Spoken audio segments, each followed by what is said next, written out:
সংস্কার কমিশনে আমরা বলেছি যে একদিনই যেদিন নির্বাচন হবে সেই দিনেই আমরা গণভোটের প্রস্তাবে রাজি হয়েছি, অর্থাৎ যে বিষয়গুলো আমরা এখনো হয়েছি সেই বিষয়গুলো নিয়ে আমরা গণভোটে জনগণের কাছে যেতে পারি। আমরা ইতিমধ্যে আমাদের ভারপ্রাপ্ত চেয়ারম্যান তিনি আমাদেরকে নির্দেশনা দিচ্ছেন, সেইভাবে আমরা কাজ করছি।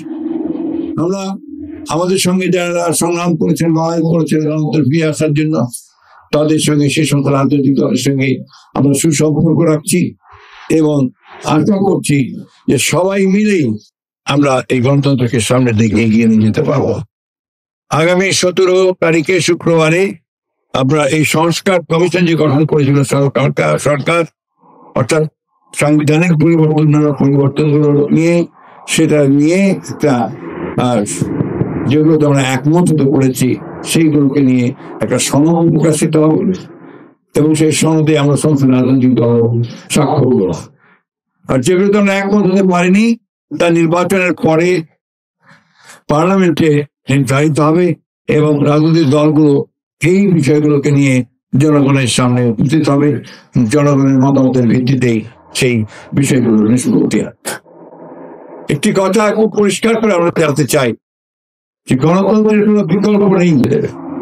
বন্ধুগণ, আমি যে বক্তব্য দীর্ঘ করবো না, আমি পরে সাংগঠনিক কিছু কথা আছে সেই কথাগুলো আলোচনা করব। আমি সংবাদ ভাইদের সংবাদ মাধ্যমের ভাইদেরকে অনুরোধ করবো যে আপনারা এর পরে আপনারা এই সভাকক্ষ থেকে বাইরে যাবেন, বাইরে কি করবেন অথবা চলে যাবেন, কারণ এখানে আমরা আমাদের সাংগঠনিক কিছু বিষয় আছে সেই বিষয়গুলো নিয়ে আমরা পাবো। আপনারা নিশ্চয়ই আমাদের 31 দফা দেখেছেন, সেই 31 দফায় আমরা অবশ্যই এই 70 অনুচ্ছেদ সংবিধান এটার যেটাকে আমরা বলি যে আপনার অ্যামেন্ডমেন্ট, সেই অ্যামেন্ডমেন্ট করবো।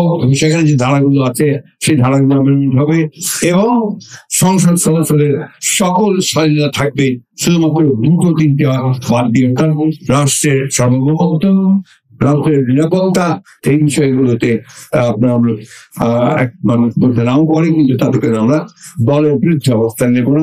বাকি সবগুলিতেই সদস্যদের স্বাধীনতা থাকবে, তারা কথা বলতে পারবে।